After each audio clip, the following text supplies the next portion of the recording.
அடுத்து நம்ம பார்க்க போகிறது செக்ஷன் 198.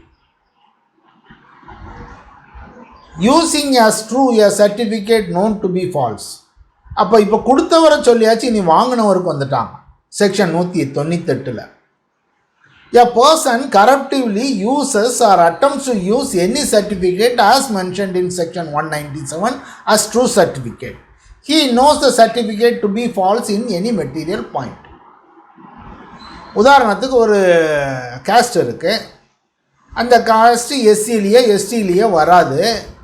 ஒருத்தர் ரெவன்யூ டிபார்ட்மெண்ட்லேருந்து ஒரு சர்டிஃபிகேட்டை கொடுத்துட்டாரு. இவங்க இந்த ஜாதியை சேர்ந்தவங்க, இந்த ஜாதி இதில் உட்படுத்தப்பட்டிருக்கிறதுன்னு சர்ச்சு கொடுத்துருக்காரு. அப்போ வாங்கினவருக்கு தெரியுது, இவர் ஒரு வேலைக்காக போய் அதை சர்டிஃபிகேட்டை கொடுக்காரு. ரிசர்வ்டு வேக்கன்சிக்கு அகைன்ஸ்டாக இதை கொடுக்காங்க. வாங்கினவனுக்கு தெரியுது, இருந்தாலும் என்ன, அவர் தானே தப்பாக சர்டிஃபிகேட் கொடுத்தாரு, இதை வச்சுட்டு நான் வேலை பார்த்தா என்னன்னு இவர் தெரிஞ்சே கொடுக்காரு, வேலையை கொடுத்துருந்தார். அவங்கள இதில் கொண்டு வராங்க. கொடுத்தவருக்கு தண்டனை, அதில் இதை யூஸ் பண்ணவர். A corruptively uses or attempts to use any certificate as mentioned in 97. இங்கேயும் அந்த வார்த்தை வருது, corruptively. அப்போ என்ன, நீ பணம் வாங்கி செய்யணும், அது வாங்கி செய்யணும்னு இல்லை. It is improper, it is immoral, அது நடந்துடக்கூடாது, நியாயமானதல்ல அப்படின்னு இருக்கணும். He knows the certificate to be false in any material point. தெரிஞ்சே அதை உபயோகிச்சாங்கன்னா அதுக்கு தண்டனை same manor as if he gave a false evidence. இவர் எவிடன்ஸ் கொடுக்கல, அடுத்தவன் தப்பாக கொடுத்த எவிடன்ஸை யூஸ் பண்ணார். அப்படியா இருந்தாலும் இவருக்கு என்ன தண்டனைன்னு வரும்போது as if he himself gave the false evidence. அவரே தவறான சாட்சியம் கொடுத்தார், பொய் சாட்சியம் கொடுத்தார், அதுக்குள்ள தண்டனை. அடுத்தது false statement made in declaration which is by law receivable as evidence. A declaration is made or subscribed by a person. Any court of justice or any public servant or other person is bound or authorized by law to receive such a declaration as evidence of any fact. In such a declaration he makes any false statement he knows or believes it to be false. Such false statement touch material to the object of declaration made. இதுக்கும் அதுக்கும் பார்த்தீங்கன்னா நம்ம section 191 இதே விஷயத்தை பார்த்தோம். அங்கேயும் ஒரு declaration வருது, இங்கேயும் ஒரு டெக்ளரேஷன் வருது. அங்கே என்னன்னா, சட்டப்படியாக அவர் ஒரு டெக்ளரேஷன் கொடுக்க வேண்டிய சூழ்நிலையில் இருந்தார்னு அவர் அங்கே வரார். இங்கே சட்டம் இல்லை, இந்த ஆளே போய் தானே போய் நான் ஒரு டெக்ளரேஷன் கொடுக்கேன் அப்படின்னு கொடுக்காங்க. உதாரணத்துக்கு ஒரு ஸ்பெஷல் மேரேஜஸ் ஆக்டு ஒரு டெக்ளரேஷன் கொடுக்கணும். அந்த பெண்ணு கல்யாணத்துக்கு போய் நிற்கா, பெண்ணுக்கு அப்பாவுக்கு இந்த கல்யாணத்தில் சம்மந்தம் இல்லை, வேற ஒருத்தர் வாராரு, பத்திரப்பதிவாளர் அங்கே மேரேஜ் ரெஜிஸ்ட்ரார்கிட்ட போகிறாரு, நான் தான் இவங்க அப்பா, கொண்டாங்க நான் கையெழுத்து போடுறேன் அப்படின்னு அவர் கையெழுத்து போட்டார். இப்போ he is making A declaration, இது என் மகா, எனக்கு கல்யாணத்தில் சம்மதம் எல்லாம் இருக்குது அப்படின்னு எழுதார், வாலண்டரியாக செய்தார். That is acceptable in proceedings. கல்யாணத்தில் அதை ஏற்றுக்கிடுதாங்க, ஒரு பப்ளிஷர் ஒன்று அதை ஏற்றுக்கிடுதார், அவர் இதுக்குள்ளே வாராரு அப்படிங்கிறார். வேற ஒரு கேஸில் ஒரிசா ஹைகோர்ட்டில் என்னன்னா, இந்த ஜட்ஜும் இந்த அட்வொகேட்டும் எதிர்கட்சி அட்வொகேட்டும் 2 பேரும் கிளாஸ்மேட்டும், அதனால் எனக்கு கேஸை வேறு ஒரு வழக்கில் மாற்றிட்டாங்கன்னாங்க. அது உண்மை இல்லை. அதை என்ன செய்தாங்க, இந்த செக்ஷனில் கொண்டு வராங்க. ஏன்னா அது லீகலி நாட் பவுண்டு. இவராக போய் ஒரு அஃபிடவிட் கொடுக்காரு, இந்த ஜட்ஜும் இந்த எதிர்கட்சி வக்கீலும் ஒன்றா படித்தவங்க, அதனால் இந்த கேஸை மாற்றி கொடுன்னு. அப்போ இவர் அஃபிடவிட் கொடுக்கார், ஒரு டெக்ளரேஷன் கொடுக்கார், but the declaration is not required by law. இவராக வாலண்டரியாக போய் கொடுக்காரு, அதனால் அப்படி கொடுக்காங்க. அப்போ இந்த செக்ஷனை இந்த எக்ஸாம்பிளை வச்சுட்டு இப்போ நம்ம பார்க்கலாம் என்னெல்லாம் கண்டிஷன்னு. A declaration is made or subscribe by a person, ஒரு ஆள் செய்தார், அது சட்டத்தினாலோ அல்ல ஒரு பப்ளிக் சர்வெண்ட்டோ இல்லை வேறு any person authorise by law is bound to accept it, அதை ஏற்றுக்கிடணும்னு இருக்குது. அவர் ஒரு ஃபால்ஸ் ஸ்டேட்மெண்ட்டை கொடுக்காரு, ஃபால்ஸுன்னு தெரிஞ்சே கொடுக்காரு, அந்த ஃபால்ஸ்ன்னு சொல்லக்கூடியது ஒரு முக்கியமான விஷயத்தில் இருக்குது. நான் உதாரணம் சொன்ன மாதிரி அந்த பெண்ணோட தகப்பன் நான் எனக்கு இந்த கல்யாணத்தில் சம்மதம்னு ஒரு டெக்ளரேஷன் கொடுக்காருன்னா அது ஒரு முக்கியமான விஷயம். இவர் சொல்லுவது தப்பு அப்படின்னு. Such false statement touches the material point. அப்போ இவருக்கு என்ன தண்டனை கொடுக்கணும்? சாதாரணமாக ஃபால்ஸ் எவிடன்ஸ் கொடுத்தாங்கன்னு என்ன தண்டனையோ அதே தண்டனையை கொடுத்துருங்க அப்படின்னு பனிஷ்மெண்ட்டில் சொல்லியிருக்காங்க. இதில் ஒரு கேஸில் என்ன சொல்லுவாங்கன்னா, சுப்ரீம் கோர்ட்டு ஜோதிஷ் சந்திரா சௌத்ரி இங்கே கேஸில் ஒரு 199 ஒரு பனிஷ் பண்ணும்போது பார்த்துக்கிடுங்க, touching any point material to the object for which declaration is mat. எதுக்காக ஒரு டெக்ளரேஷன் கொடுத்தாங்களோ அதில் ஒரு மெட்டீரியல் பாயிண்ட்டை இதை டச் பண்ணணும், இல்லாமல் இதில் போய் செய்ய வேண்டாம் அப்படின்னு. ஒரு ரொம்ப முக்கியமில்லாத ஒரு விஷயமா இருந்தால் அதை எடுத்துக்கிட வேண்டாம் அப்படின்னு. Using as true such declaration knowing it to be false. அது அதோட அடுத்த லெவல். அவர் கொடுத்தார், இவர் எடுத்தார், வாங்கினார். A person no such declaration as mentioned in section 199 to be false in any material part, he corruptively uses or attempts to use as true any such declaration. அவர் என்ன செய்தார்? தெரிஞ்சே வாங்கிக்கிட்டார். தெரிஞ்சே வாங்கிட்டாரு அப்படின்னா என்ன தண்டனைன்னா, as if he gave the false evidence. அவர் ஃபால்ஸ் எவிடன்ஸ் கொடுத்தாருங்கிறத நீங்கள் பார்த்துக்கிடுங்க அப்படின்னு. a person knows such a declaration is to be false. இது பார்த்தாலே தெரியுது. நான் சொன்ன அதே உதாரணம் எடுத்துக்கிடுவான். நான் தான் அப்பா அப்படின்னு ஒருத்தர் வராரு. பொண்ணுக்கு வயசு 20, அப்பான்னு சொல்லிட்டு வரவனுக்கு 30 வயசு. 30 வயசுக்காரர் வந்து டெக்ளரேஷன் கொடுக்காரு. 10 வயசில் குழந்தை பிறந்திருந்தால் தான் அது அவரோட மகளாக இருக்க முடியும். டெக்ளரேஷன் கொடுக்காரு. அங்கே உட்கார்ந்துருக்க பப்ளிக் சர்வெண்ட்டுக்கு அது பார்த்தா தெரியுது. he knows such a declaration is to be false. அப்போ அவர் என்ன செய்யணும்? நீ சொல்லுது தப்பு மாதிரி தெரியுதே, உன் வயசு என்ன, உன்னை பார்த்து அத்தனை வயசு தெரியலையே, நீ எப்படி இந்த டெக்ளரேஷன் கொடுக்கன்னு அவனை போக சொல்லியிருக்கணும். அவன் அதுக்கு பதிலாக இவன் பாக்கெட்டில் கொஞ்சம் ரூபாயை வாங்கி வைக்கான், இல்லாட்டி ஏதோ வேறு இன்ட்ரெஸ்ட்டு. He கரப்டிவ்லி uses. அப்போது தெரிஞ்சே தவறான டெக்ளரேஷனை யூஸ் பண்ணிங்கன்னா அவருக்கு தண்டனை. as if he gave such false evidence அப்படிங்கிற சொல்லும். ஜோதிஷ் சந்திரா சௌத்ரி வெர்சஸ் பீகார். இதில் ஒரு ட்ரேட்மார்க் ஆக்டில் ஒரு தகராறு. Hindu undivided family. அதில் ட்ரேட்மார்க் ஆக்டில் தான் டிஸ்பியூட். இதில் வந்து ஹிந்து அன்டிவைடட் ஃபேமிலியில் இவங்க பேர்களை கொடுக்காங்க. கொஞ்சம் இவன் தான் பிறந்த தேதி இது, இவன் மைனரு. எங்களோட ஹிந்து அன்டிவைடட் ஃபேமிலியில் டேட் ஆஃப் பர்த்னு 2 பேர் பேரை கொடுத்தது தப்பாக இருக்கான். அப்போ நீங்கள் தப்பான டெக்ளரேஷனை கொடுத்துட்டீங்கன்னா ஆப்போசிட் சைடுக்காரங்க வராங்க. அப்போ என்ன சொல்லுவாங்க? இது அஃபென்ஸ் இல்லை, ஏன்னா இது மெட்டீரியல் பாயிண்ட் இல்லை. It did not touch upon any point material to the object for which the declaration is made. அவன் செய்த டெக்ளரேஷன் வந்து regarding infringement of trade mark. ஆனால் அந்த டெக்ளரேஷனில் ஒரு இடத்துல date of birth of the minor வருது, அது தப்பாக இருக்குது. இது மெட்டீரியல் பாயிண்ட்டை டச் ஆகலை. அதனால் Jyotish Chandra Chowdhury versus state of பீகாருங்க கேஸில் இது ஏற்றுக்கிட முடியாது, அவன் தப்பு பண்ணான்னு சொல்ல முடியாது அப்படின்னு சொல்லுவான். இன்னும் வேறு ஒரு கேஸில் எம்பிபிஎஸ் கோர்ஸு, அதில் இவன் வந்து ஒரு டெக்ளரேஷன் கொடுக்க, நான் இந்த ஜாதியை சேர்ந்தவன்னு, அதை கொண்டு போய் நீ தப்பான டெக்ளரேஷன் கொடுத்தான்னு கேஸில் கொடுத்தாங்கன்னா is not a public servant. இப்போ தான் கவர்மெண்ட் வழியாக வரதுனால அவங்க பப்ளிக் சர்வெண்ட்டாக இருப்பாங்க. இது அந்த காலத்தில் உள்ள கேஸு. அவன் அட்மிஷன் போடையில் காலேஜில் கொண்டு போய் கொடுக்காங்க. அப்போ is not a public servant. Declaration before any court to public servant or authorised by law. அப்படி இருந்தால் தான் அந்த டாக்குமெண்ட்டை தப்புன்னு சொல்ல முடியும். இது இவனை தண்டிக்க முடியாதுன்னு அவனை விட்டுட்டாங்க. இனி உருவாக்குனதை பற்றி இது வரைக்கும் பேசணும். இப்போ 201 இல்லாமல் ஆக்குறதை பற்றி வராங்க. எப்போவுமே நம்ம ஆக்டில் படிக்கும்போது ஆக்ட் ஆர் ஒமிஷன் அப்படின்னு வரும். செய்தது அல்லது செய்யத்தக்கவை செய்யாமல் இருப்பது. இப்போ இதுவரைக்கும் இவங்க உண்டாக்குனது இல்லாத பேசுனது அப்படிங்கிற வந்தது. 201 எதை சொல்லுதுன்னா, causing disappearance of evidence of offense or giving false information to screen offender. ஒரு பாதுகாக்கிறதுக்காக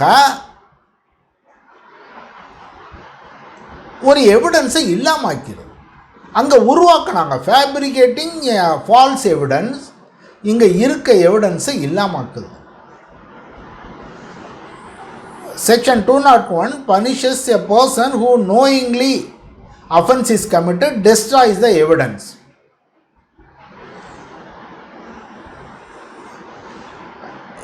இது என்னன்னா நீதி வழங்குதலில் உள்ள விஷயங்களை தடுக்கிறதுக்காக செய்தீங்க. அதனால்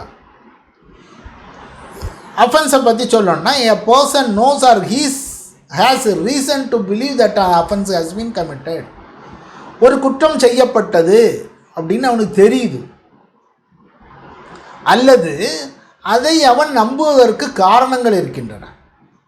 கத்தியோடு வந்தான், கத்தியில் ரத்தம் வடிய வந்தான்னா அவன் கொலை பண்ணியிருப்பான், இல்லை வெட்டியிருப்பான்னு நம்பலாம். அப்போ he knows or has reason to believe that an offense is committed. ரெண்டாவது condition, he causes any evidence of the commission of that offense to disappear. ஒரு கடல்புறம் ஒருத்தனை வெட்டிட்டான், ஆள் இறந்துட்டாங்க, இருக்காங்க. இவன் என்ன செய்தான், அந்த இறந்த பாடி எடுத்து போட்டில் வச்சு கடலில் கொண்டு போட்டு வந்துட்டான். அப்போ நீங்கள் மர்டர்னு சொல்ல முடியாது, மேன் மிஸ்ஸிங் கேஸ் ஆயிரும், அவனை குற்றத்திலேருந்து தண்டிக்கையிலேருந்து எடுக்காங்க. அப்போ causing evidence of the commission to disappear, அந்த குற்றம் செய்வதை காட்டுவதற்கான சாட்சியங்களை இல்லாமலாக்குவது. அதனுடைய இன்டென்ஷன் என்ன? To screen the offender from legal punishment, சட்டப்பூர்வமான தண்டனையிலிருந்து குற்றம் செய்தவரை தண்டிப்பதற்காக. With that intention, he gives any information respecting the offense which he knows or believes to be false. இதுக்காக இவர் என்ன செய்தார், தவறான தகவலை கொடுக்கிறார். அப்படின்னு இறந்தவருடைய பாடியை மறைச்சி வைக்காங்க அப்படின்னு. Kalavati versus state of Himachal பிரதேசில் இது ஆக்சுவல் அஃபெண்டருக்கு மட்டும் இல்லை, அது கூட உள்ளவங்களுக்கும் பொருந்தும் அப்படின்னு சொல்லுதாங்க. இதில் என்னன்னா, ஒரிஜினல் குற்றம் இல்லைன்னு ஆகும்போது இவனை தண்டிக்க முடியாது. இப்போ ஒரு ஆள் இருக்கார், வெட்டிட்டார், வேற ஒருத்தனை காயமை ஏற்படுத்தினார், அதன் காரணமாக இவரை கொண்டு வந்து இவன் ஒழிச்சு வச்சுருந்தான் அப்படின்னு சொல்லுவாங்க. அப்போ கொடுங்காயம் ஏற்படுத்துவது ஒரு காயம், ஏற்படுத்துவது ஒரு குற்றம். அதை குற்றத்தை ஒருவர் செய்தார், அந்த செய்தவரை இவர் காப்பாற்றினார், சாட்சியங்களை அளித்தார். சாட்சியங்களை அளித்தது எதுக்கு? அந்த குற்றம் நடந்ததை காப்பாற்றுவதற்கு சாட்சியங்களை அளித்தார். இதில் என்ன சொல்லுவாங்கன்னா, the conclusion that acquittal of the accused for the main offense was no legal impediment to convict him for the offense under section 201. Accused விடுதலை ஆகி போயிட்டாருனாலும் சாட்சியங்களை அளிச்சதுங்கிறது வேறு விஷயம், அதுக்குள்ள தண்டனை இருந்து தான் ஆகும் அப்படின்னு. அக்யூஸ்டு ஏன் விடுதலை ஆகிறாரு? அவர் தான் செய்தார் என்று நிரூபிக்கப்படவில்லை, வெளியே போகிறார். ஆனால் இங்கே இவர் செய்த வேலை சாட்சியங்களை அளித்தார். சாட்சியங்களை அளித்தாருங்கிறது ப்ரூஃப். ஆனால் 201 இது தண்டனை தான் அப்படின்னு. அதே மாதிரி செக்ஷன் 154 ஃபால்ஸ் இன்ஃபர்மேஷன் கொடுக்காங்க. கிவிங் ஃபால்ஸ் இன்ஃபர்மேஷன் அப்படின்னு சொன்னால் செக்ஷன் 201 நீங்கள் கொடுக்கலாம் அப்படின்னு. ஒரு குற்றம் நடந்திருக்கு, குற்றத்தை பற்றி இன்ஃபர்மேஷன் கொடுக்கும்போது தவறான இன்ஃபர்மேஷன் கொடுக்காங்க அப்படின்னு சொன்னால் அதையும் இதில் கொண்டு வரலாம் அப்படின்னு. உதாரணம், கொலை நடந்திருக்கு, அதை போய் அங்கே போய் சொல்லும்போது கொலைன்னு சொல்லலை, அங்கே 2 பேர் சண்டை போட்டுக்கிட்டு இருக்கான் அப்படின்னு. இவன் போய் சொல்லும்போது என்ன செய்யணும், கொலை செய்தாங்க, நான் பார்த்தேன், அவன் அடித்தான் அப்படின்னு சொல்லியிருக்கணும். அப்போ தவறான இன்ஃபர்மேஷன் 154 எஃப்ஐஆர் ஃபைல் பண்ணும்போது கொடுத்தா கூட இந்த செக்ஷனை கொடுக்கலாம் அப்படின்னு கோர்ட்டுகளில் தீர்ப்பாயிருக்கு. அடுத்து VD Theresa versus state of Kerala. என்ன சொல்லுவாங்கன்னா, இன்டென்ஷனும் நாலெட்ஜும் கொஞ்சம் முக்கியமானது இந்த விஷயங்களில். Intention to screen the offender must be primary and sole object of the accused. Mere fact concealment இருந்தால் மட்டும் போதாது, அங்கே இன்டென்ஷன் இருக்கணும், அதுதான் சோல் ஆப்ஜெக்டாக இருக்கணும், அதுக்காக தான் அழிச்சிருக்கணும். சாட்சியங்களை அழிக்கிறத குற்றம்னு இதுக்குள்ளே கொண்டு வராதிங்க. சாட்சியங்களை அழிக்கிறது என்ன காரணத்துக்காகன்னு சொல்லணும். அதே மாதிரி நாலேஜ் இருக்கணும். Mere suspicion would not be sufficient. அந்த இவன் குற்றம் தான் பண்ணியிருக்கான், தெரிஞ்சு தான் செய்திருக்கான் அப்படின்னு தெரிஞ்சு தான் செய்யணும். அப்போ நாலேஜ் அண்டு இன்டென்ஷனை VL Theresa versus state of Kerala 2001 கேஸில் சொல்லுவாங்க. Kalavati versus state of Himachal Pradesh. இவன் ஹெட் கான்ஸ்டபிளில் போயிட்டு எங்கள் வீட்டை 2 பேர் கொள்ளையடிச்சிட்டாங்கன்னு சொல்லிட்டாங்க. ஆனால் ஆக்சுவலாக நடந்தது என்னன்னா, கொள்ளையடித்தது வேறுமில்ல, இவளோட ஒரு ஃப்ரெண்டு கல்யாணம் கடந்து முறை தவறிய உறவு காரணமாக இவளுக்கு ஒரு பையன் இருந்தான், அவன் தான் கொண்டு போனான். ஆனால் இவ போய் போலீஸில் போய் சொன்னது கொள்ளையடித்தாங்க, கொண்டு போயிட்டாங்க. அப்போ she knowingly gave the falls information to screen the real offender. செய்தது இவளோட நண்பர், முறை தவறிய உறவு வச்சுருக்க ஒரு நண்பர். ஆனால் கொடுத்துருக்கிறது ஹெட் கான்ஸ்டபிளில் போய் டக்காயிட்டேன்னு. She was convicted under section 201. அப்போ அவள் தவறான தகவல் கொடுத்து ஒரு குற்றம் செய்தவரை யாருன்னு தெரிஞ்சு அவரை மறைக்கிறதுக்காக நீங்கள் இதை செய்தீங்க அப்படிங்கிற அதில் சொல்லுவாங்க. செக்ஷன் 201 அவளுக்கு தண்டனை கொடுத்தாங்க. அப்போ இதில் என்ன தண்டனைகள் வரணும்னு பார்க்கணும். மறைச்சாங்க அப்படிங்கிற தவறான தகவலை கொடுத்தாங்க அப்படிங்கிற சொல்லுவோம். தண்டனைன்னு வரும்போது என்ன தண்டனைன்னு சொன்னால், if the offence is punishable with death.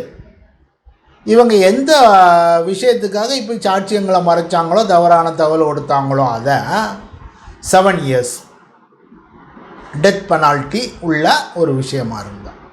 ஒரு கொலை குற்றம் செய்தவனை நம்ம சாட்சியங்களை அளிக்கும் அப்படின்னா அங்கே 7 years.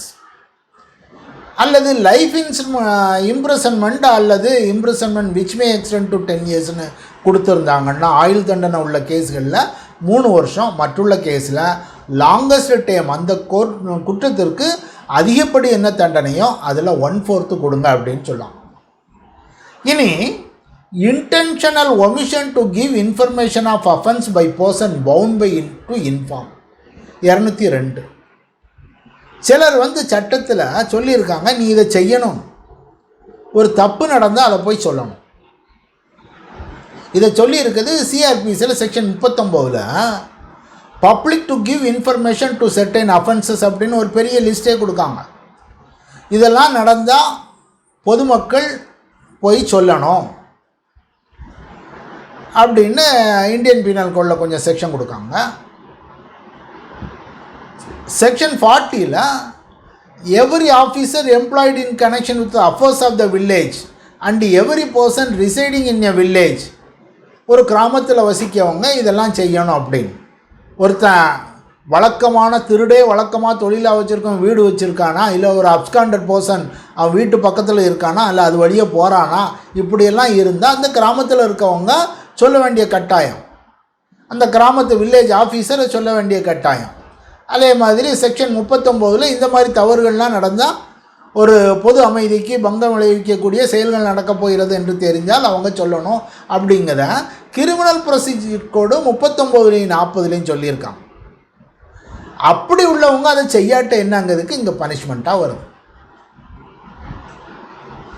A person knows or has reason to believe that an offense has been committed. ஒரு குற்றம் செய்யப்பட்டது அப்படின்னு அவருக்கு தெரிய வருகிறது அல்லது நம்புவதற்கு காரணங்கள் இருக்கின்றன. இது 1வது. 2வது condition, he legally bound to give respecting that offense. அந்த குற்றம் விஷயமா இவர் இன்ஃபர்மேஷன் கொடுக்கணுங்கிறது சட்டத்தால் கட்டாயமாக்கப்பட்டிருக்கிறது. He is legally bound to give the information. அதுதான் நான் சொன்னேன். செக்ஷன் 39 செக்ஷன் 40 இருக்குது. அதில் ஒரு 4 பேர் சண்டை போட்டுக்கிட்டு இருக்காங்க, ஜாதி சண்டை வரப்போகுதுன்னா இவன் ஓடி போய் போலீஸ் ஸ்டேஷனில் சொல்லணும், இல்லாட்டா ரெவன்யூ டிபார்ட்மெண்ட்டில் சொல்லணுங்க மாதிரி அங்கே எழுதியிருக்கான். அதில் legally bound to give respecting that offence. அதில் செக்ஷன் 39 சொல்லக்கூடிய விஷயங்களோ செக்ஷன் 40 சொல்லக்கூடிய விஷயங்களோ லீகலி பவுண்ட். அந்த மாதிரியான ஒரு குற்றம் நடக்கு அல்லது இவர் குற்றம் நடக்கிறதுக்காக நம்புவதற்கு காரணம் இருக்கிறது. He intentionally omits to give such information respecting that offense. வேணும்னே அவர் அதை சொல்லாமல் விட்டுட்டாரு. அப்போ அதுக்கு தண்டனை மே எக்ஸ்டெண்ட் டு 6 months. இதில் என்னன்னா, it is well settle that in a prosecution under section 202 it is necessary the prosecution to establish a main offense before making a person liable under this section. Harish Chandra Singh versus State of Gujarat 1979. இந்த விஷயத்தை என்ன சொல்லுவோம் இந்த செக்ஷனில்? ஒரு குற்றம் நடந்திருக்கு, அந்த குற்றத்தை சொல்ல வேண்டியது சட்டப்படியான கட்டாயம், நீ அதைப்படி செய்யலான்னு. அப்போ இந்த சுப்ரீம் கோர்ட் டெசிஷனில் என்ன சொல்லுவாங்க? குற்றம் நடந்திருக்கு, அதை சொல்லலைன்னு தானே தப்புன்னு சொல்லுதா? முதல்ல குற்றம் நடந்திருக்குங்கிறத நீங்கள் ப்ரூவ் பண்ணுங்க.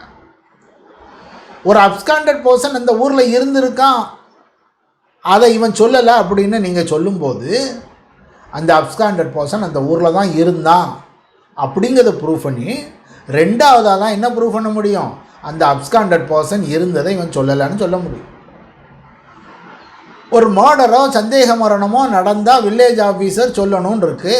முதல்ல என்ன செய்யணும்? அங்கே ஒரு மர்டர் நடந்திருக்கு அல்லது ஒரு இறப்பு நடந்தது, சந்தேகபூர்வமான சமயங்களில் அது நடந்திருக்கு, அதை ப்ரூவ் பண்ணிட்டு தான் இதை நீ கொண்டு வர முடியுங்கிறத supreme court Harish Chandra Singh versus state of குஜராத்தில் சொல்லுவாங்க. அடுத்தது giving false information respecting an offence. இங்கே அவர் என்ன செய்தார்? இன்ஃபர்மேஷன் கொடுக்கார், ஆனால் தவறான இன்ஃபர்மேஷன் கொடுக்கார். உதாரணம் சொல்லுதான், ஒருத்தன் இறந்துருக்கான், ஒருத்தன் வெட்டிட்டான், குத்திட்டான், இறந்துட்டான். இவர் என்ன போய் இன்ஃபர்மேஷன் கொடுக்கார்? மாடு முட்டி அந்த ஆள் கீழே விழுந்து செத்து கிடக்காரு, வயத்தில் குத்துனது கத்தி. இவர் போய் சொல்லுது மாட்டு கொம்பு பட்டு கீழே விழுந்துட்டார். அப்போது ஃபால்ஸ் இன்ஃபர்மேஷன். ஒரு ஆள் இறந்துட்டார், அவர் ஆக்சிடென்ட், இவங்க அடித்து கொண்டுட்டாங்க, அவர் போய் சொல்லுது ஆக்சிடென்ட்னு. அப்போ தவறான தகவலை கொடுக்குது. அதை இந்த செக்ஷனில் வரும். An offense has been committed, a person has knows or reasons to believe that offense is committed. அதே தான், he gives an information respecting that offense. அது விஷயமாக ஒரு தகவலை கொடுக்கார், but he knows that information is false. இதில் என்ன சொல்லுவாங்க இந்த செக்ஷனை? Jiji Joseph versus Tomy Ignatius. J I Joseph versus Tomy இக்னேஷியஸுங்க கேஸு, கேரளா கேஸில். And offence under section 203 would lie only in cases where such accused has voluntarily given false information in respect of offense committed knowing or believing it to be false. தெரிஞ்சே ஒரு தப்பை சொல்லுவாங்க அப்படின்னு.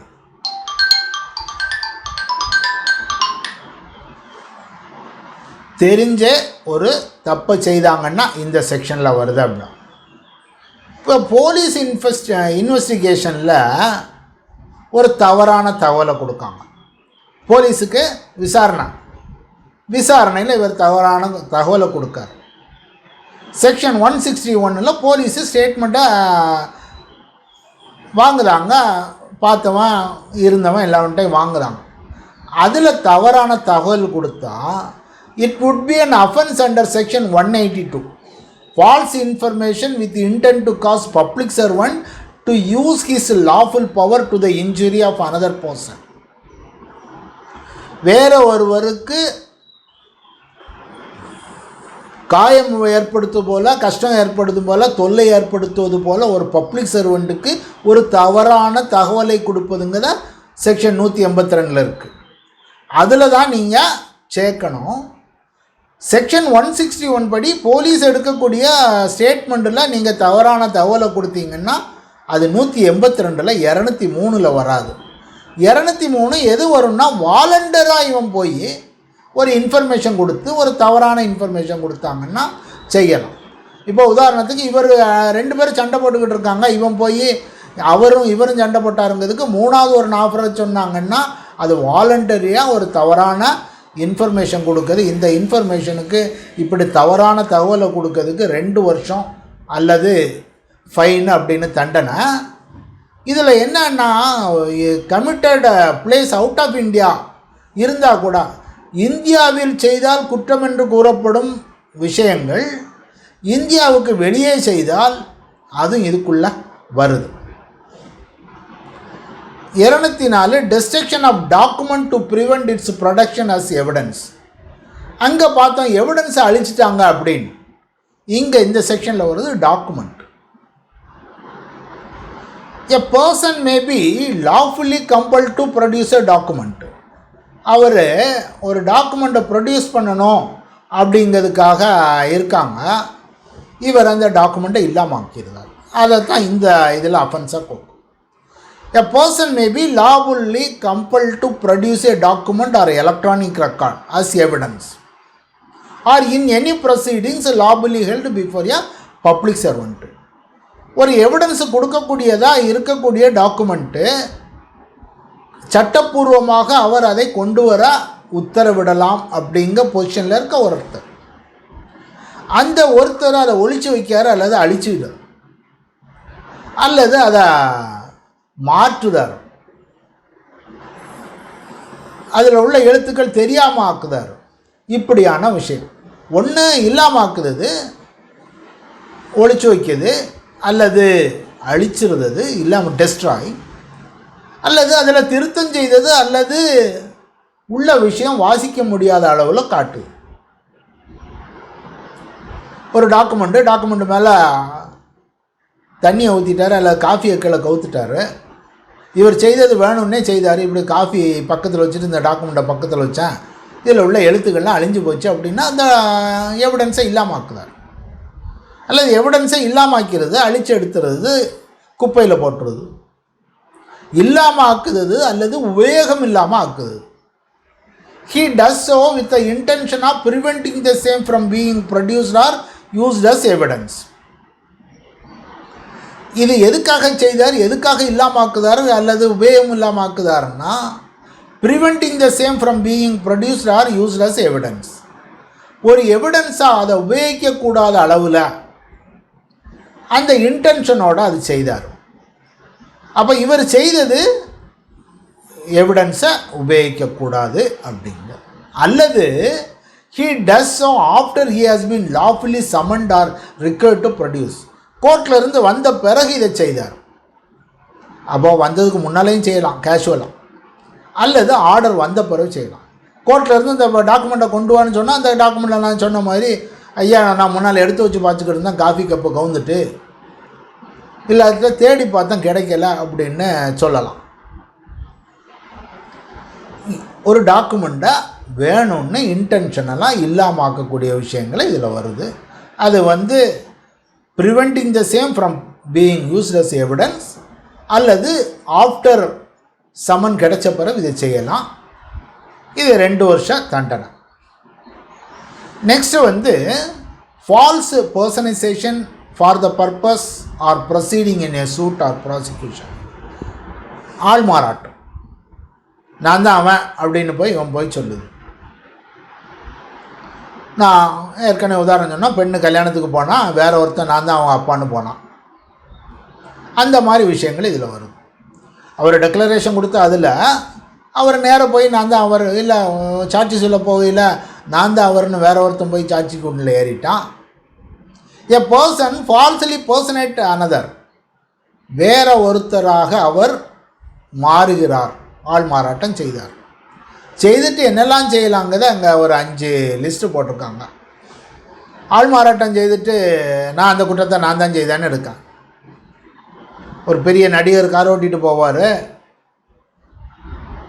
நான் தான் car ஓட்டினேன் அப்படின்னு செய்தெடுக்கார். அப்போ குற்றம் செய்து ஒரு ஆள் இவர் குற்றத்தை இவர் ஏற்றெடுத்து வாங்குதார்.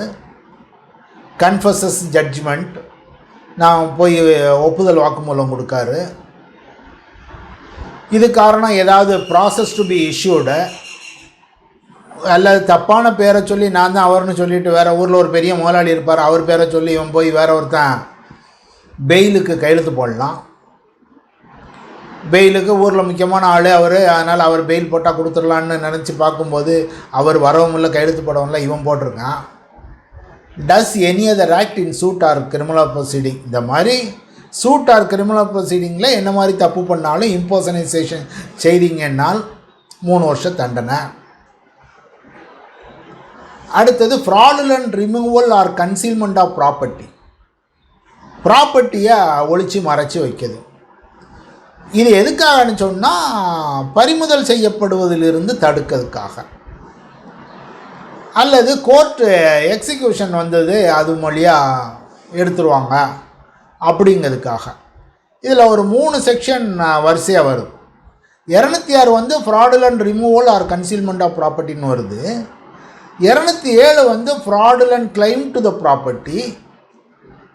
208 fraudulently suffering a decree sum not due. இதெல்லாம் ஒன்று தான். ஒரு குரூப் சொத்துக்களை காப்பாற்றுவதற்கு உள்ள விஷயம். Defeating the lawful claimants for the property.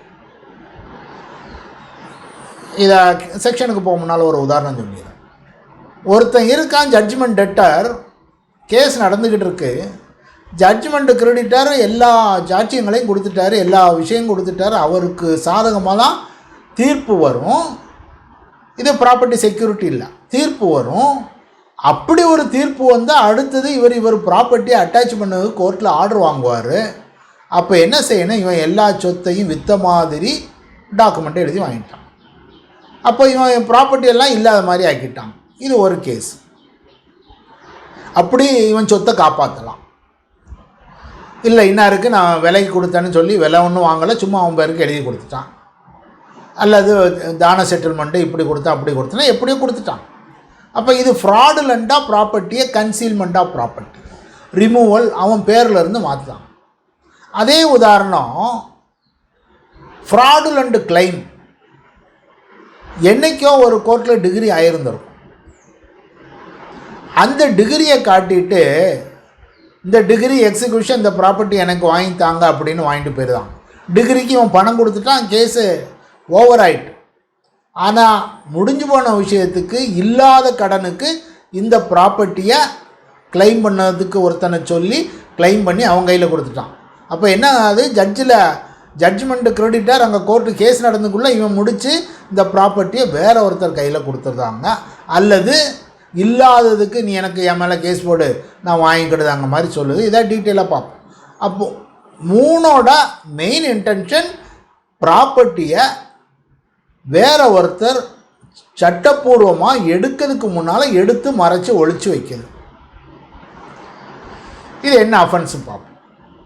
இப்போ நம்ம பார்க்க போகிறது 206ல் எ பர்சன் ஃப்ராடுலண்ட்லி ரிமூவ்ஸ், எடுத்ததான், கன்சீல்ஸ், மறைச்சிருதான், ட்ரான்ஸ்ஃபர்ஸ், மாற்றி கொடுக்கான், or delivers to any person any property or any interest. இது ப்ராப்பர்ட்டின்னு தான் சொல்லுவாங்க, ரெண்டும் கூட இருக்கலாம். அதனால தான் ட்ரான்ஸ்ஃபர்ஸும் வருது, டெலிவர்ஸ்னு வருது. சொன்ன மாதிரி ப்ராப்பர்ட்டியை அடுத்தவருக்கு எழுதி கொடுத்துடலாம், அல்லது வேறு மூவல் ப்ராப்பர்ட்டியாக இருந்தால் கொடுக்கலாம். இது நம்பர் 1. என்ன செய்தார், removes, conceals, transfers or delivers. இவருடைய இன்டென்ஷன் என்னவாக இருக்கும்னா, from being taken as a forfeiture or in satisfaction of a fine under a sentence which has been pronounced or which he knows likely to be pronounced. அப்போ ஒரு ஃபர்ஃபீச்சரோ அல்லது forfeiture or in satisfaction of fine, இவர் கோர்ட்டில் fine கட்டலை, அதனால் வந்து வீட்டில் இருக்க பொருட்கள்லாம் எடுத்துகிட்டு போயிடுவாங்கன்னு மாற்றி வைக்கலாம். Forfeiture or in satisfaction of fine pronounce in the court. அப்போ கிரிமினல் கோர்ட்லேயே வேறு எந்த கோர்ட்லேயே இந்த மாதிரி ஒரு உத்தரவு வரலாம். இப்போ வீட்டில் சொத்துக்கள் இருக்குது, அவன் மெயின்டெனன்ஸ் ஆர்டர் கொடுத்துருந்தான் கொடுக்கல, வேறு ஒரு ஃபைன் கொடுத்துருந்தாங்க கொடுக்கல, கோர்ட்லேருந்து ஆர்டர் வரும் அப்படின்னு சொன்னால் அங்கே மறைச்சி வைக்கலாம். இது ஒன்று. ரெண்டாவது, execution of decree or order which has been made or which he knows likely to be made by court of justice in a civil suit. ஒரு சிவில் வழக்கில் ஒரு கடன் கொடுத்தவர் கேஸ் கொடுத்து அது நடந்துக்கிட்டு இருந்து அதில் நமக்கு எதிராக ஒரு டிகிரி வரும் அல்லது டிகிரி வந்துட்டு அதை எக்ஸிக்யூஷனுக்காக வராங்க அப்படின்னு தெரிஞ்சு மறைச்சி வைக்கிறது. அப்போ இவனுடைய எண்ணம் ஒரே எண்ணம் தான், அந்த சொத்துக்களை மறைச்சு சட்டப்பூர்வமான நீதிமன்ற நடவடிக்கையின்படி அந்த சொத்தை கையில் எடுக்கிறதுக்கு முன்னால் இல்லாமல் ஆக்குது. இதுக்கு என்ன தண்டனைன்னா 2 years with fine. Taken in execution ஒரு வார்த்தை இருக்குது, அதை வந்து should be more widely interpreted as meaning as something equivalent to appropriate toward the execution or utilized effectively in execution அப்படின்னு பழனி குடும்பன் வர்சஸ் தினகரன் கேஸில் மெட்ராஸ் ஹைகோர்ட்டில் சொல்லுவாங்க. எல்லாம் ஒன்று தான். என்னென்னா, எக்ஸிக்யூஷனுக்காக ஒருத்தன் வரும் முன்னால் அது எதை நோக்கி வருவார்கள் என்று தெரிந்து கொண்டு அதை இல்லாமல் செய்வது குற்றம்னு இதில் வருது.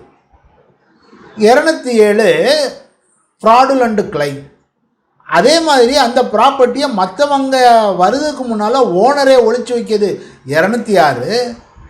207 இன்னொருத்தன் வாரான். deals with the person who fraudulently accepts or receives any property or claims any property or interest therein. fraudulent action அவனுக்கு கூடுதல். நம்ம அங்கே பார்த்தோம், transfers or delivers இந்த செக்ஷனில் வரது அதை கையில் வாங்கினோம். fraudulent action, a person fraudulently accepts or receives any property, a person fraudulently claims any property, any interest thereon. அப்போ அவன் வாங்கிட்டான் அல்லது அதில் உரிமை இருக்குன்னு உரிமை கொண்டாடுதான். he knows that he has no right or rightful claim to such a property. he practices any deception touching upon any right to any property. இப்போ கோர்ட்டில் அவன் சம்மன் வாங்கலை, வாரண்ட் வாங்கலை, ப்ரொக்ளமேஷன் கொடுத்தாச்சு, அட்டாச்மெண்ட்டுக்கு வராங்க, அட்டாச்மெண்ட்டுக்கு அடுத்து சீஸ் பண்ண வராங்க. அப்போது இது ப்ரொக்ளைம்டு அஃபண்டரோடது இல்லை, இது என்னோடது அப்படின்னு ஒருத்தன் வந்து சொல்லுவான். அப்போ wrongly he is making claim just to avoid, அதை பறிமுதல் பண்ணி கொண்டு போகிறத அவாய்ட் பண்ணதுக்காக. அப்படி உள்ள சூழ்நிலைகளில் இவர் தப்பு பண்ணுதார். என்ன செய்தார்னு ஃப்ராடுலன்ட்லி அக்செப்ட். இவன் ப்ராப்பர்ட்டியை கொடுக்கான், விலைன்னு எழுதி கொடுக்கான், ஆனால் ஆக்சுவலாக விலையே இல்லை, சும்மா இவன்கிட்ட அது வாங்குறதுக்குள்ள பணம் கிடையாது, நேம் சேக் ஒரு பினாமி டிரான்சாக்ஷன், அது இதில் வருது. fraudulently accepts or receives any property or fraudulently makes any claim. Attach பண்ண வந்திருக்க ப்ராப்பர்ட்டி, சீஸ் பண்ண வந்திருக்க ப்ராப்பர்ட்டி என்னோடது, நீ தொடாத, ஸ்காண்டிங் பர்சனோடைய இது அல்ல அப்படின்னு ஒரு ராங் கிளைமை கொடுக்கான். இவனோட இன்டென்ஷன் என்ன? ஜஸ்ட் டு ப்ரிவெண்ட் த ஃபர்ஃபீச்சர். அதில் இவங்க எடுத்துகிட்டு போகாமல் இருக்கிறதுக்காக இந்த மாதிரியான ஒரு இன்டென்ஷனை சீசரோ இல்லது ஃபர்ஃபீச்சரோ அல்லது ஜட்ஜ்மெண்ட் டெட்டாருக்கு அகெயின்ஸ்டாக ஒரு எக்ஸிக்யூஷன் நடக்காமல் இருக்கிறதுக்கோ இது செய்யக்கூடியதாக இருந்தால், இந்த மாதிரியாக இருந்தால் அவருக்கும் 2 வருஷம்தான் தண்டனை. அப்போ 206 பார்த்தது ஒருத்தர் அவரோட ப்ராப்பர்ட்டியை காப்பாற்றுவதை பார்த்தோம். 207 அவர் கூட நின்று அவருக்கு உதவியாக நிற்கவர் ஃபால்ஸ் கிளைம் கொடுத்து ஏன் ப்ராப்பர்ட்டின்னு காப்பாற்றி கொடுக்குமா, இல்லாட்டா அவன் ப்ராப்பர்ட்டியை கையில் வாங்கி வச்சுருக்கவனை பார்க்கணும். 208 fraudulently suffering decree for sum not due. இவனுக்கு பணமே இல்லை, ஆனால் fraudulently he suffers a decree. A person fraudulently causes or suffers a decree or order to be passed against him at any suit of any person for a sum not due or for a larger sum than it is due of such person, or a person fraudulently causes or suffers a degree passed against him at any suit or any property a person which he is not entitled.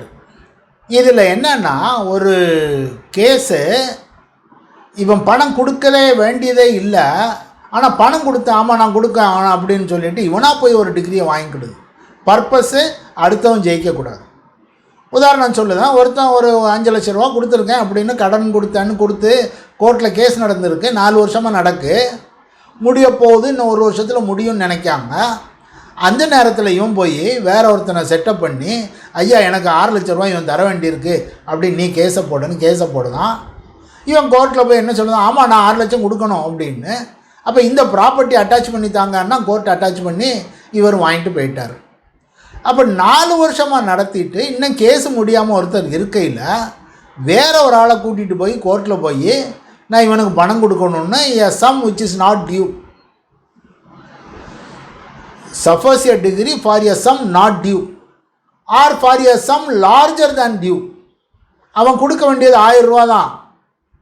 இவன் அவன்கிட்ட போய் ஐயா எனக்கு 1 லட்ச ரூபா தரணும் அப்படின்னு நீ கோர்ட்டில் சொல்லு, நான் எஸ்ன்னு சொல்லுவேன், உடனே அங்கே கோர்ட்டில் தீர்ப்பாயிரும். மற்றதில் கண்டஸ்ட் பண்ணுதான், கேஸ் நடந்துக்கிட்டு இருக்கு. இவன் செட்டப் பண்ணி ஒரு ஆளை கூட்டிகிட்டு போய் ஆமாம் நான் கொடுக்க வேண்டியது கடமைங்க, உடனே ஆகிட்டு, உடனே டிகிரி ஆகிட்டு, உடனே எக்ஸிக்யூஷன் ஆகிட்டு, அவன் ஒரிஜினலாக கேஸை காலங்காலமாக நடத்திக்கிட்டு இருக்கவனுக்கு சொத்து கிடைக்காம போயிடுது. காரணம் இவன் ஃப்ராடுலண்டாக இந்த மாதிரி he suffers a degree order to be passed against him.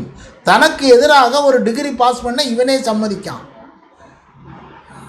அந்த பணம் நாட் டியூ, இவன் கொடுக்க வேண்டியதல்ல, அல்லது கொடுக்க வேண்டியதை விட அதிகமான தொகைக்கு ஏற்றுக்கிடுதார்.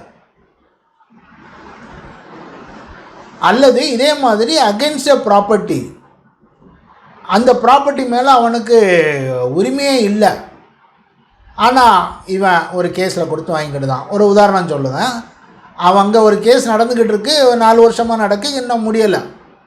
இவனுக்கு முடிஞ்சு அவனுக்கு அகென்ஸ்டாக முடியும் அப்படின்னு தெரியுது. என்ன செய்தான், வீட்டில் இருக்க பத்திரத்தை கையில் தூக்கி எடுத்து வேற ஒருத்தன் கையில் கொடுக்கான், இதை கையில் வச்சுக்கோ, இது நான் ஈக்குவல் மார்க்கேஜ் உனக்கு பண்ணியிருக்கேன் அப்படின்னு வச்சுக்கோ, உனக்கு அடமானமாக நான் கொடுத்துருக்கேன், mortgage by deposit of title deeds 5 வருஷத்துக்கு முன்னால் உனக்கு கொடுத்தேன், நீ எனக்கு 7 லட்ச ரூபா கொடுத்துருக்க, இதை கொண்டு போய் கோர்ட்டில் கொடு அப்படின்னு கோர்ட்டில் கொண்டு கொடுக்கான். இப்போது he is creating a charge against the property to which that person is not entitled. அவன் பணமும் கொடுக்கல, மார்க்கேஜும் கிரியேட் பண்ணல, ஆனால் இந்த மாதிரியாக செய்துட்டாங்க. எதனால் செய்தான், இவனோட ப்ராப்பர்ட்டியை காப்பாற்றுறதுக்காக. இதைத்தான் இந்த செக்ஷனில் சொல்லுவாங்க, ஃபால்ஸாக ஒரு டிகிரியை தனக்கு எதிராக அல்லது தன்னுடைய சொத்துக்கு எதிராக இப்படி செய்தாங்க அப்படின்னு. அல்லது என்ன செய்யலாம், வேற ஒரு பொசிஷனும் இதில் கொடுக்கலாம்.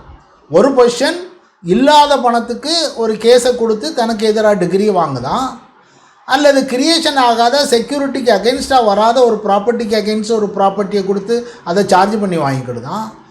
3வது டிகிரி ஆர்டர் ஆல்ரெடி எக்ஸிக்யூட்டட், இவனுக்கு அகென்ஸ்டாக ஒரு டிகிரி இருந்தது, அதுக்கு பணத்தை இவன் கொடுத்து முடிச்சிட்டான். இருந்தாலும் இப்போ போய் நான் அந்த டிகிரிக்கு பணம் இருக்குது, அதுக்கு நீ இபி ஃபைல் பண்ணு அப்படின்னு இபி ஃபைல் பண்ணி அவனுக்கு சொத்தை கொடுத்து அது மூலமாக இவன் சொத்தை காப்பாற்றலாம் அப்படின்னு நினைக்கான். டிகிரி இருக்குது, டிகிரி ஃபுல்லி சாட்டிஸ்ஃபைடு, டிகிரி படி கொடுக்க வேண்டிய பணம் கொடுத்து முடிச்சாச்சு. இப்போ பழைய டிகிரியை தூக்கி எடுத்துகிட்டு எக்ஸிக்யூஷனுக்கு போ. After it has been satisfied or for anything of which it has been satisfied, முடிஞ்சு போன விஷயத்த ஒரு டிகிரி எடுத்து நீ இதுக்கு இப்போ இபி ஃபைல் பண்ண அப்படிங்கிற மாதிரி கொண்டு போகிற விஷயங்கள் இதில். அப்போது இதில் 3 விதமானது. ஒன்று தானே ஒரு டிரான்ஸ்ஃபர் பண்ணுதான், 2வது செக்ஷனில் அதை ஏற்றுக்கிட்டவருக்கு தண்டனை, 3வது செக்ஷனில் கொடுக்காத பணத்துக்கு ஒரு டிகிரியை வாங்குதான், இல்லாத ப்ராப்பர்ட்டிக்கு ஒரு சார்ஜை க்ரியேட் பண்ணுதான், அல்லது முடிஞ்சு போன டிகிரியை வச்சுக்கிட்டு அதுக்கு ஒரு எக்ஸிக்யூஷனை க்ரியேட் பண்ணுதாங்க. இது வரைக்கும் இந்த செக்ஷனை இதில் தண்டனைன்னு பார்த்திங்கன்னா 2 வருஷம் கொடுத்துருக்காங்க. இனி அடுத்த செஷனில் பாக்கி உள்ளதை பார்க்கலாம்.